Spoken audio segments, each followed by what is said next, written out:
Okay, so Mike, just to reiterate the question, it's how can the Sustainable Development Goals reflect the concept of an ethical city? Okay, Brendan, John, or Ralph, who'd like to tackle the question of the SDGs in relation to the concept of the ethical city? I'm happy to kick it off, and then if Brendan or John want to come in, then and correct me and expand, because I see there's a question from Joe also in the chat, so I can sort of double up there. I mean, and I think my answer to both questions, there's kind of things to say across both of them. And the first thing I'd say, I'd very much like to welcome the comments that have been made from all of the panelists in particular, and also the opening remarks. I think there's lots of food for thought in there. I guess I would preface my address, my response, I guess, by saying that I personally don't separate the terms ethical and city. For me, this is a collective endeavor. It's not about a bunch of individuals acting ethically as much as it is about us collectively finding ways to recover and develop the codes, values, and practices, collective practices, institutions' interests that we need for the future. So hence I'm less emphasizing of individuals, but more emphasizing of the collective. And cities, I think the case has already been made for why cities, so I won't go there. I do feel that I have to say something about climate change. I mean, anyone knows my work will know that it's all been about climate change, and so my passion for alerting what I feel as many people as possible to the climate emergency, the crisis we face, is undiminished. In fact, it grows stronger. But in parallel with that, I increasingly recognise the abject failure of ecological modernisation and the whole eco-mod project. And by that, I really say the dangers of linking decarbonisation through the neoliberal, as some people have called it, project are becoming increasingly obvious and paramount. And if we continue to, I think, kid ourselves that we can make progress in addressing the climate emergency through an unencumbered market-based approach, we are doomed. We're doomed because each turn of the wheel on that ecological paradigm creates more disadvantages for those who are most vulnerable, and that can only end one way. So I personally feel that tying inequality and the climate emergency together very tightly is critical. It means the alignment of institutions and interests, as I said, between eco warriors, I'll call myself one of those for the moment, and those who are committed to social equity of all sorts. And I think that those interests haven't always been aligned, and we need to do that urgently. And I recognise, and I really, I think Brad's comments were really, for me, very well thought and very well founded. And so I might just briefly comment on this idea of governance. I think I recognise a book to a large extent is a rallying cry, but hopefully one that kind of resonates and brings people together that perhaps wouldn't have been prompted to bring together. And that's where I'll link back to the Sustainable Development Goals.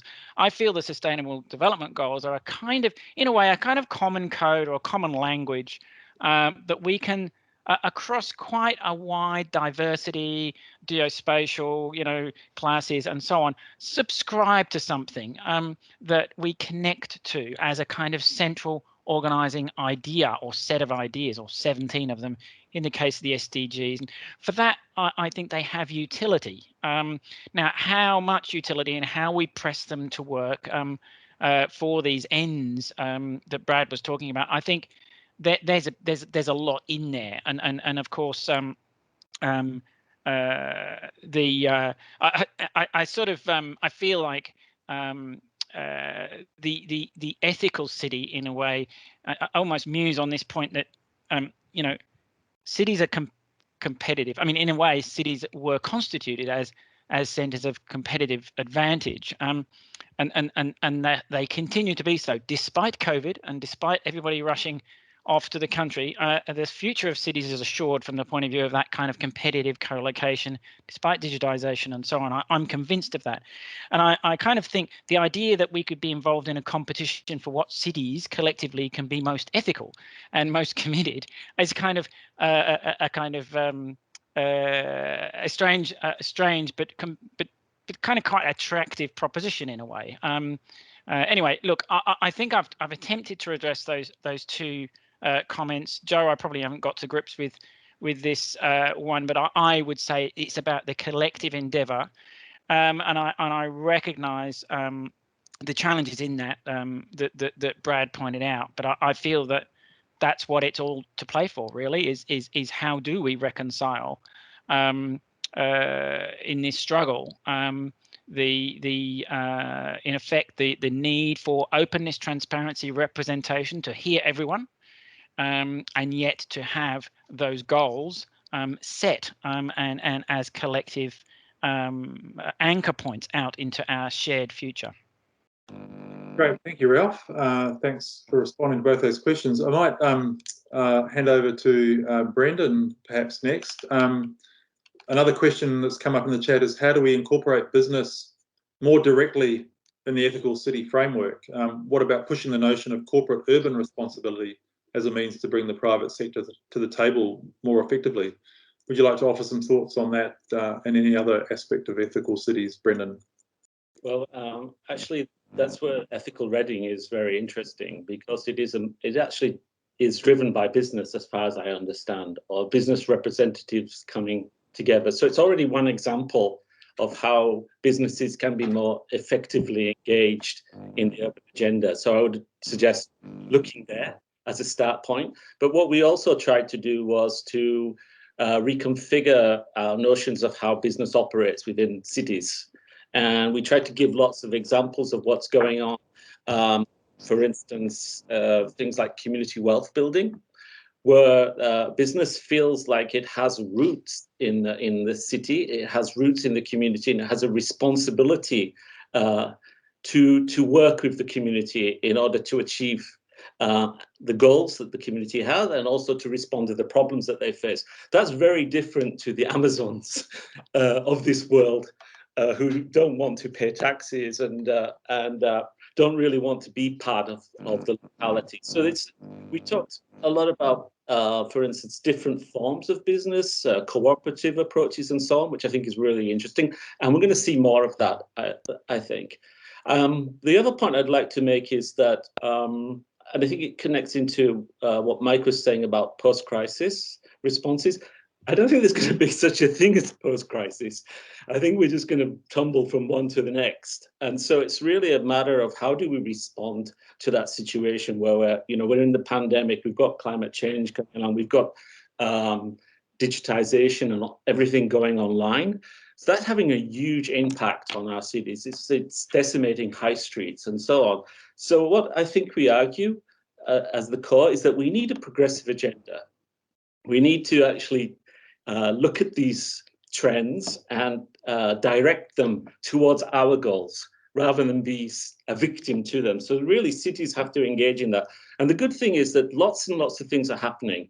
So we give numerous examples of, say, for instance, basic income experiments in different parts of the world, or community wealth building, participatory budgeting, climate action plans, and climate assemblies, citizen assemblies. This is, I think, examples of fighting back against these powerful forces. And I think it's also examples of recreating, reinvigorating community, and trying to reinvigorate the demos as well. So I think that's the beauty of what we've been able to do so far, is just to point to all these different examples of what's happening. Great, thank you, Brendan. We have some further comments in the chat, which I might throw over to John. One question from Georgiana Varna is, would an ethical city welcome and host multiple forms of community land ownership? In the UK, it's difficult to imagine ethical cities with such levels of current complex and inequitable land ownership patterns, along with crushing extensive privatisation of public spaces and our public realm. Very pertinent questions for ethical cities. So over to you, John. Oh, thank you, Jago. You've given me the easy one. I think when we talk about ethics, ethical practices, ethical cities, we do tend to feel a warm, rosy glow. But as Mike said, that the point of our research and activism is not so much to study the city, but to change it. And change brings conflict and contestation. And I've often been told that if people aren't opposing you, then you aren't doing enough. You aren't ruffling the system enough. The point is, I think, to make that a very heartfelt intellectual endeavour rather than a more, sort of physical conflict one. And what Brendan gave before with his examples from the book was a whole range of democratic processes for dealing with and working with contestation.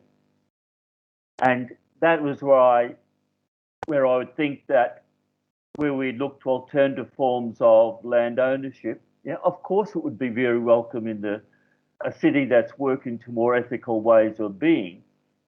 And there'll be contestation about that. Those whose situation and wealth is threatened will oppose it the most, no doubt.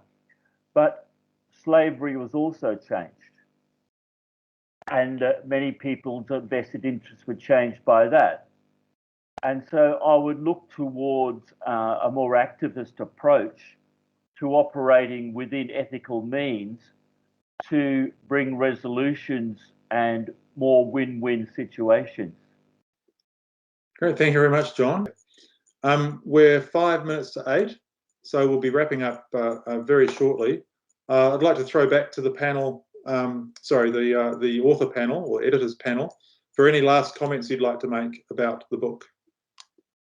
I will go in first because it'll flow on from the last question I was answering. But before I do, I'd like to give my special thanks to Brendan and to Ralph for being great colleagues and the way they're able to carry me through the process, and I learned so much from it, and thank all the speakers and panelists and audience tonight.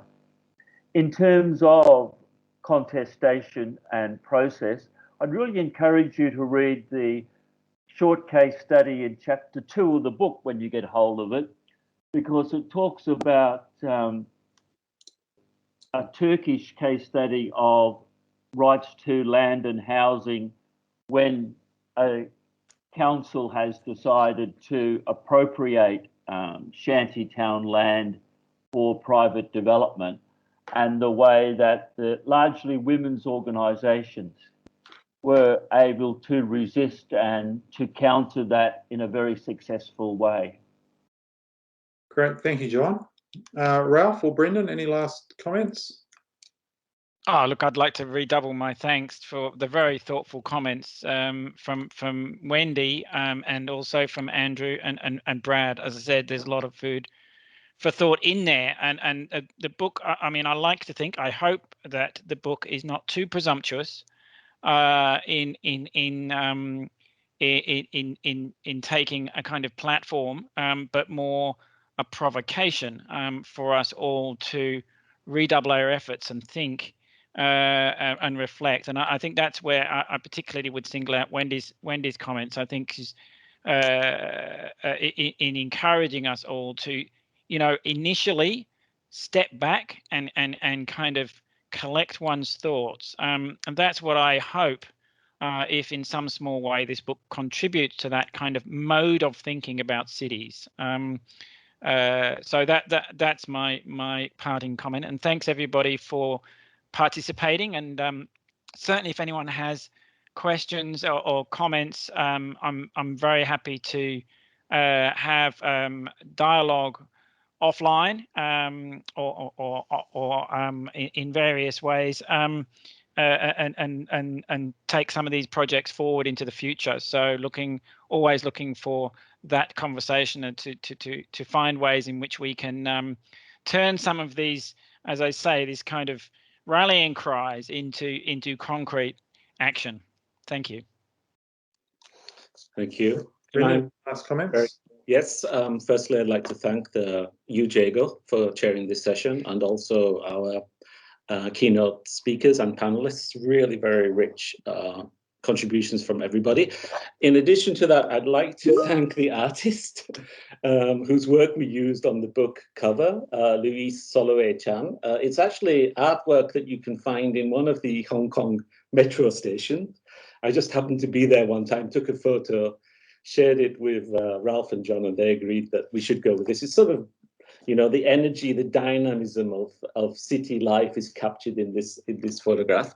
The other thing I'd just like to mention to everybody is that we are rerunning our Ethical Cities open course on FutureLearn starting today.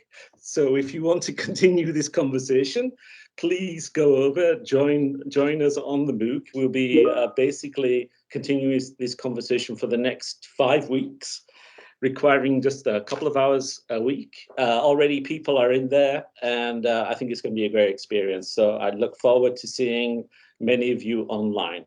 Thank you very much. Great. Thank you, Brendan. Look, I'd like to thank all of the presenters tonight. Professor Mitsuho Ikeda, Emeritus Professor Mike Berry, Associate Professor Wendy Steele, Dr. Andrew Hollows, Professor Brad Hooker, and also our editors and authors, John Feen, Brendan Barrett, and Ralph Horn.